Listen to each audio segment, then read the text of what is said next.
재혼실격 우회입니다. 언니 바빠? 아니, 내가 바쁠 일이 뭐 있겠냐.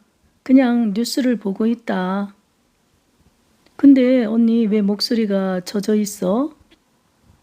아, 지금 아프가니스탄 뉴스를 보고 있는데 텔레반에 의해 장악된 아프가니스탄은 지금 전쟁도 이런 난리가 없구나.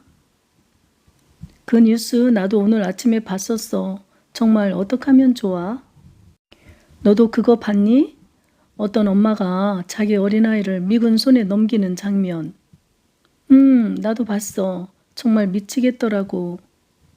세상에, 젖먹이만이라도 살려보겠다고 미군에게 그 어린아이를 넘기는 엄마의 심정이 어떻겠니? 그걸 보면서 얼마나 상황이 위급하면 저럴 수밖에 없었을까? 엄마의 입장을 생각하니 가슴이 찢어진다. 생떼 같은 아이를 떼어놓고 아이만이라도 살게 되기를 간절함에 심장이 찢어지려고 한다. 나도 그걸 보고 한동안 멍했었어. 내 새끼를 내가 키워야 하는데 언제 총에 맞을지, 언제 폭탄 테러가 일어날지 모르는 상황에서 내 아이만이라도 살리고자 하는 절체절명의 순간에 어쩔 수 없이 선택한 엄마의 긴급함. 지금 내 친구 남편이 아프가니스탄 취재기자로 나가 있는데 우리가 뉴스에서 보는 건 빙산의 일각이고 현재 아프가니스탄 여성들은 텔레반에게 잡혔다간 성폭행은 물론 처참하게 죽임을 당한대. 어떻게 전 세계인이 지켜보는데 저들은 그런 만행을 저지를 수가 있지? 사람이 어떻게 그래? 나라가 온전해야 국민이 편안하게 사는 건데 아프가니스탄 정부군이 그렇게 부패했으니 나라가 온전히 설 수가 있겠니? 아프가니스탄은 늘 침략과 분열의 연속이네. 그렇게 위험하고 피폐한 상황 속에서 아프간 국민들은 문화, 예술은 알까 몰라. 난 요즘 그 뉴스를 보면서 척박한 나라에 태어나지 않고 대한민국에 태어난 것도 감사할 일이라고 생각한다니까? 아니, 그렇지도 않아. 2017년 국립중앙박물관에서 아프가니스탄전이 있었지 않니? 응, 언니가 같이 가자고 했는데 내가 일이 있어서 그때 난 못 갔었지. 그래, 사실 뭐 나도 무료로 하는 전시회가 볼 게 있겠나 싶어서 별 기대도 하지 않고 갔었는데 의외로 깜짝 놀랐잖니? 맞아, 언니가 다녀와서는 그랬다고 했지. 특히 가장 기억에 남는 건 그 엄지손가락만한 사냥이었는데 그 디테일이 대단하더라. 사냥의 모양, 뿔, 구부러진 관절 등 그 작은 크기의 모든 표현이 다 들어가 있는 거야. 그리스의 헬레니즘 문화가 그런 세세한 부분들까지 사실적으로 표현하는 거거든. 그렇구나. 역사를 알고 세계사를 알아야 뉴스를 봐도 제대로 이해하는데 말이야. 그들이 무료 관람회를 여는 건 텔레반 때문이야. 소중한 문화재를 안전하게 보호하기가 어려운 상황이라 여러 나라로 순회 전시회를 하는 거랬어. 그때 그 말을 들으며 마음이 안 좋았는데 결국 오늘날 이 지경이 됐구나. 뉴스에 보니 30만이 넘는 정부군이 텔레반 6, 7만 명에게 항복했다고 하면서 실제로는 5만 명이었고 나머지는 돈을 빼돌리기 위해 장부에만 기록된 유령군이라는 말이 있던데 도대체 무슨 말이야? 미국 대통령 바이든이 말하잖아. 30만 명이 넘는 아프간 정부군을 훈련시키고 현대적 장비까지 갖춰주느라 8조 달러 이상, 그러니까 우리 돈으로 1,000조 가까이 그렇게 돈을 쏟아붓는데도 자기 나라를 위해 목숨을 걸고 싸워야 하는 정부군이 그렇지 못하자 밑빠진 독에 물 붓기를 계속할 수가 없다고 판단한 거지. 그 혼란한 틈을 타 텔레반이 수도 카불을 순식간 장악해버린 거야. 이미 그렇게 될 걸 예상하고 대통령 아슈라프 가니는 벌써 외국으로 빠져나갔자잖니. 대통령이 그렇게 무책임하니 그 밑에 있던 사람들이야 말해 무엇하니. 아프간 정부군도 그 현대식 무기들을 그냥 다 버리고 자기들 몸만 외국으로 빠져나갔다잖아. 그러니 그 무기들이 텔레반 손으로 그냥 다 넘어간 거지. 정부군이 도망가면서 무기를 사용할 수 없도록 하든지 해야 하는데 그 무기를 그냥 놓고 냅다 도망쳤다고 나도 들었어. 결국 텔레반이 그 신식 무기를 차지하게 됐다는 뉴스를 보고 나도 기가 막히더라. 그러니까 말이다. 통치자의 자세가 얼마나 중요한가를 이번 기회에 크게 깨달았다. 훌륭한 리더는 앞장서지만 비열한 리더는 뒤에서 소리만 지르는 거거든. 정부를 믿었던 아프간 35만 9천 명의 난민은 이제 텔레반 세력이 미치지 않는 곳으로 허둥지둥 국경을 넘거나 대피하면서 일대 혼란이 온 거지. 얼마나 급했으면 죽기 살기로 비행기의 랜딩 기어나 날개 엔진 등에 사람이 매달려 있다가 비행기가 이륙하자 얼마 못 가 사람들이 떨어지는 모습도 포착됐었잖니? 그러니까 너무 끔찍해. 비행기에 매달려 간다는 건 영화에서나 볼 일이지. 그게 진짜로 얼마나 급했으면 죽을지 알면서도 자신의 목숨을 천운에 맡기고 그렇게 매달렸을까 싶더라. 텔레반은 여성의 인권은 안중에도 없으니 앞으로 여성들이 핍박과 공경에 처할 거라는 건 불을 보듯 뻔하다. 맞아. 히잡도 아니고 니캅도 아니고 부르카를 입어야 한다니 그게 어디 여자를 사람으로 보는 거냐고. 머리끝부터 손 발끝까지 다 감추라니? 그게 원래는 이슬람 여성들의 전통 방식이었지만 지금은 세상이 바뀌었잖아. 인터넷의 발달로 실시간으로 들여다보고 사는 세상에서 그게 가당키나 하니? 아프가니스탄의 용기 있고 똑똑한 여성들이 이제는 가만히 있지 않을 거다. 그런 여성들은 핍박과 죽음의 공포 앞에 서게 될 게 뻔한데 그게 참 가슴 아프다. 참, 내 정신 좀 봐. 언니, 그건 그렇고 나 오늘 중요한 얘기가 있어서 전화했어. 중요한 얘기? 응, 세상에 정도가 말이야. 어떤 날라리 같은 여자랑 돌아다니는 걸 우리 수지 아빠가 봤대. 그래? 잘 됐네. 정도가 데이트를 다 하다니? 정도도 이제 여자가 해주는 밥 얻어먹고 살 수 있겠구나. 내일은 해가 서쪽에서 뜨겠다. 언니, 그런데 마냥 좋아할 일도 아닌 게 여자가 집에 들어와 얌전히 남편 밥 해줄 것 같지는 않게 생겼나 보던데? 여자가 몇 살인데 밥을 못해? 뭐 20대라도 데리고 다닌다냐? 정도의 큰 누나는 스스로 생각해도 말이 안 되는 소리라고 생각했는지 자기가 말해놓고 혼자 마구 웃었다. 언니는 그게 아니고. 정도의 작은 누나는 고구마 먹고 목이 맨 사람처럼 답답한 가슴을 주먹으로 쳤다. 난 정도가 어떤 여자랑 만난다는 자체가 신기하다. 밥을 해주는 여자거나 못 해주는 여자거나 그게 무슨 대수냐. 정도가 여자를 만나고 다닌다는 그 사실만으로도 우리가 축하해 줄 일 아니냐? 나도 정도가 여자를 만난다니 처음엔 엄청 놀랍고 반가웠지. 이제 우리가 신경 안 쓰고 살아도 되겠구나 하고 말이야. 그런데 수지 아빠 말이 우리가 걱정을 놓는 게 아니라 오히려 걱정거리가 생길 것 같다는 투로 말하더라고. 다 늙어서 호라비로 혼자 살까 그거 하나 걱정이었는데 여자랑 밥을 먹었다니 난 아무리 생각해도 신기하다. 그래도 정도가 여자 꼬드기는 기술은 있었나 보다. 군뱅이도 구르는 재주가 있다더니. 큰언니는 동생 정도가 평생 여자도 만나지 못할 줄 알았다가 여자랑 단둘이 밥을 먹었다는 사실이 충격적이었는지 동생의 걱정 따윈 가볍게 넘기고 마냥 웃고 있었다. 아이고, 언니도 참 지금 웃을 일이 아니라니까. 정도가 만나는 여자는 올케랑은 완전 딴판이래. 이런 말 아직 그렇지만 수지 아빠가 보기엔 돈 보고 달라붙은 여자 같더라는데. 수지 아빠가 언뜻 봤는데 그 여자가 샤넬백을 들고 있었대. 이제 막 사서 들고 나온 것처럼 가죽도 깔끔하고 금장도 반짝이는 게 금방 산 백 같더래. 정도가 여자한테 빠져서 지금 제정신이 아닌 것 같다고 걱정했어. 수지 아빠가 예민한 사람이긴 해도 어떻게 그렇게 금방 샀는지 들고 다니던 백인지 보기만 하고도 구분이 될까?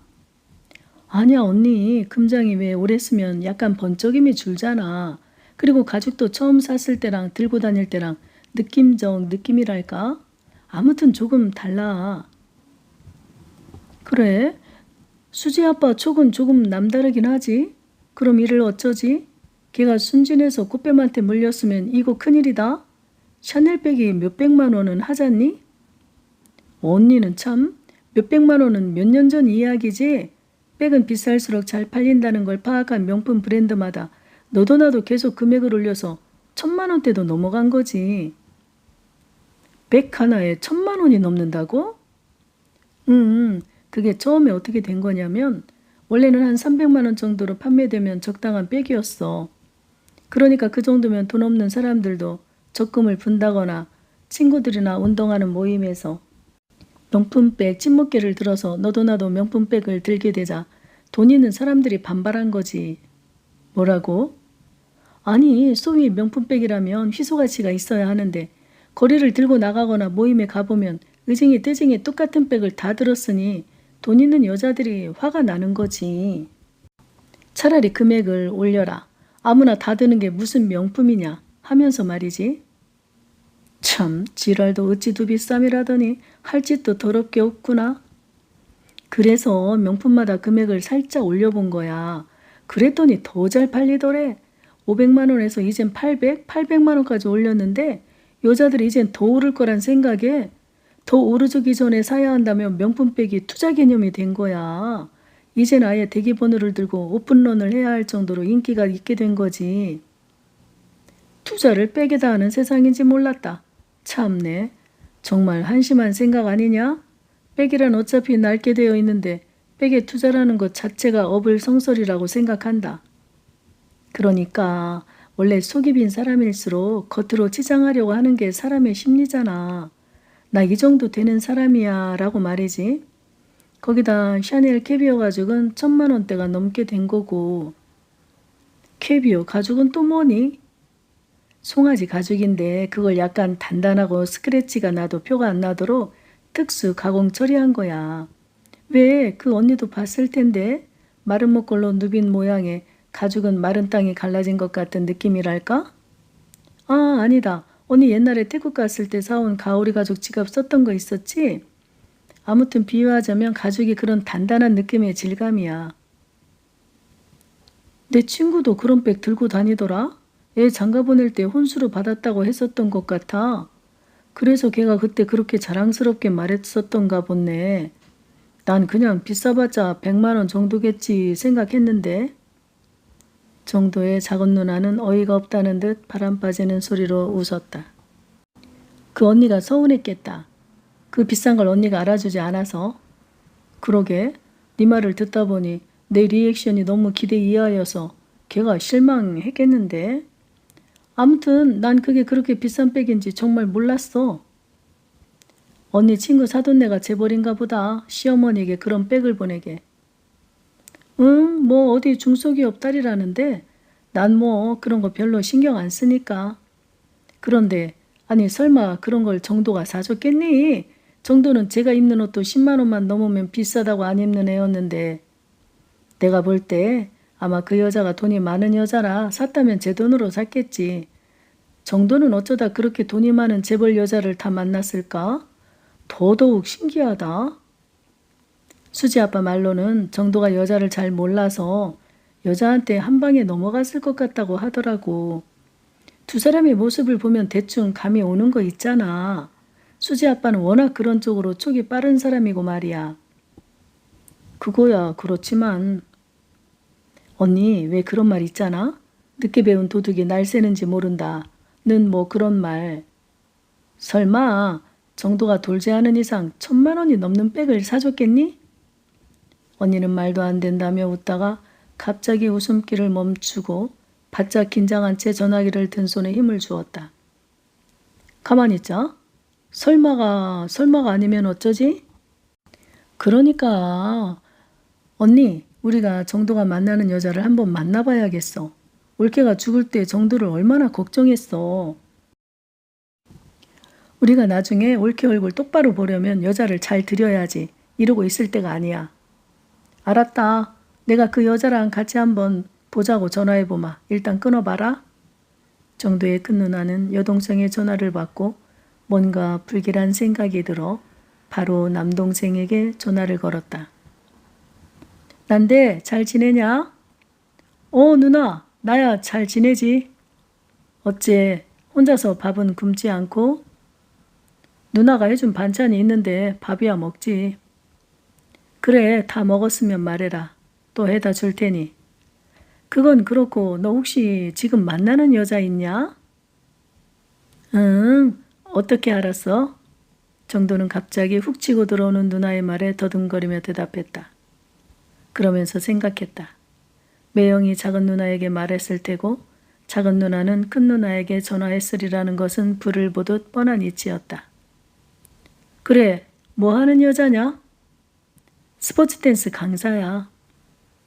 스포츠 댄스 강사면 달고 다른 여자 아니냐? 정도의 큰 누나는 여동생에게 꽃뱀이란 말을 들으노라 달고 다른이란 말이 입에서 훅 나갔다. 누나는 사람을 보지도 않고 무슨 그런 소리를 해? 요즘 하도 세상이 하수선하니 걱정이 되어 그렇지. 남자가 연애도 해보고 했어야 여자 볼 줄도 아는데 너는 그런 일이 한 번도 없었으니 걱정이 되어 그런다. 언제 한번 날 잡아봐라. 내가 좀 보자. 누나, 그게 말이 돼? 그 사람이 나랑 같이 살 것도 아닌데 어떻게 가족이 보자한다고 말을 할 수가 있어? 젊은 청춘도 아닌데 재혼을 목적으로 만나야지. 그럼 그 나이에 연애만 하다 말 거냐? 만약에 재혼할 것 같으면 그때 인사하면 되지. 아직은 몰라. 나야 그 여자가 마음에 들지만. 네가 마음에 들 정도면 괜찮은 여자인가 보다. 유정엄마 같은 사람이냐? 그 누나는 여동생에게 들어 이미 아니란 걸 알고 있었지만 정도가 그 여자를 마음에 들어하는 눈치라 조심스럽게 슬쩍 유정엄마를 내비쳤다. 아니야, 서로 전혀 비슷하진 않아. 그럼 너와는 맞지 않을 텐데. 나도 그렇게 생각했는데 아무튼 누나한테 말하기는 좀 그런데 우린 아주 잘 맞는 게 있어. 누나 나중에 전화할게. 지금 그 여자한테 전화 들어온다. 큰 누나는 정도가 급하게 전화를 끊자 안절부절했다. 다급한 동작으로 여동생에게 전화를 걸었다. 정도가 여자에게 빠진 게 분명하다. 그렇지? 거봐, 이상하다니까. 정도가 여자에게 빠질 애가 아닌데 뭔가 쪽이 안 좋지? 그렇다고 서로 결혼 얘기가 없었다는데 우리가 보자는 게 너무 시기상조란다. 어쩐다지? 하긴 사귀다 말 거면 우리가 만나자고 하기도 그렇네. 그런데 수지 아빠 말로는 왠지 정도 돈을 탐내는 여자 같으니 빨리 무슨 대책을 세워야 할 거라고 했어. 그럼 일단 수지 아빠가 정도와 남자끼리 만나서 어떤 여자인지 어떻게 생각하는지 들어보라고 해라. 아, 그것도 방법이네. 알았어, 언니. 정도의 작은 누나는 남편에게 전화했다. 전화기가 불이 났다. 언니가 그러는데 당신이 먼저 정도를 만나서 그 여자를 어떻게 생각하는지 떠보라는데? 여자는 여자들이 봐야 딱 아는데 할 수 없지. 결혼 얘기도 나오지 않았는데 우리가 상견례를 하자고 할 수도 없으니 당신이 오늘 당장 저녁에 정도를 만나봐. 알았어. 전화해볼게. 처남 날쌔 오늘 시간 되면 저녁이나 하지? 아, 그럴까요? 좋죠. 매원과 단둘이 만난 지도 오래됐네. 장소는 뭐 거기서 할까? 그래 매영, 가던 데가 편하죠. 사실 편하지 않았다. 그러나 정도는 성격상 자신의 주장보단 상대의 의견에 무조건 따르는 성격이었다. 그리고 정도는 딱히 다른 장소도 떠오르지 않았다. 정도는 약속 장소에 5분 전쯤 도착했다. 언제나 손님이 바글바글한 집이다.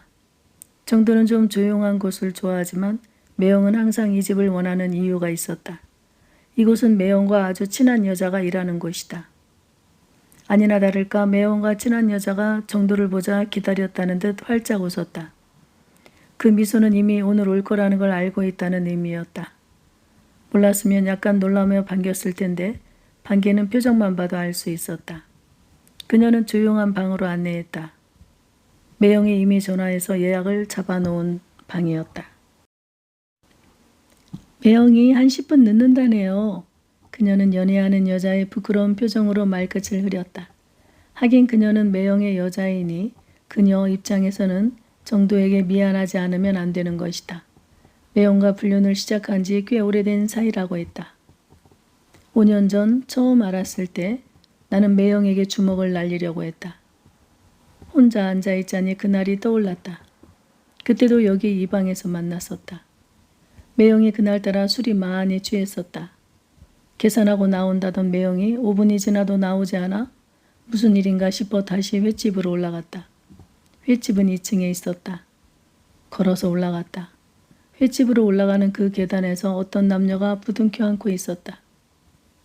술들을 먹으려면 좀 제대로 먹어야지. 저렇게 추태를 부리다니. 에이 참. 혼자 말을 하며 그들을 지나치려다 생각해보니 많이 익숙한 차림이었다. 순간 뒤를 돌아보았다.